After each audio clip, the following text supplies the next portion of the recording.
তো আজকে চলে আসছি একটা সাইকেল, একটা বৌদি সাইকেল বারবার চেন পড়ছিল। এই সমস্যাটা আমি আজকে তোমাদের বোঝাবো কেন হয় বা কী করেও হয়, ঠিক আছে? মানে সমস্যাটা আজকে আমি ধরতে পারছি। তো চলো ভিডিও দেখো। এই হলো সাইকেলটা, ঠিক আছে? এই সাইকেলটা বৌদি আসছিল, বৌদি বললো যে বারবার চেন পড়ছে, বারবার চেন পড়ছে। যে চেন চেন ঢিল হওয়ার পরও কিন্তু চেন আর কি পড়ে না হতো, কিন্তু বৌদি বলেছে তো আমি বারবার পড়ছে, বারবার পড়ছে, আমি বুঝতে পারছি না। আমার বৌদি তখন দোকানটা বন্ধ ছিল, তো সাইকেল দিয়ে গেলো, ঠিক আছে? তো প্রবলেমটা আমি ধরতে পারছি। এখানে আসো, এখানে তোমাদের দেখাবো। এই হলো কই চেন আর কি, চেনটা না ভাঙা ছিল। চেন ভাঙার কারণে কিন্তু চেন বারবার পড়ে, ঠিক আছে? এই হলো এটা, এই জন্যে। এখানে দেখতে পাচ্ছ কিনা, ফোকাস ঠিক আসছে কিনা এটা।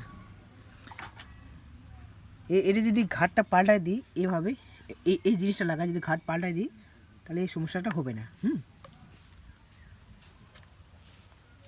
তাহলে এরকমই আর কি এই সমস্যাটা। বৌদি বললো যে এটা ঠিক করতে, আমি ঠিক করে দেবো। এটা ঠিক করে মাত্র 10 টাকা, বেশি না।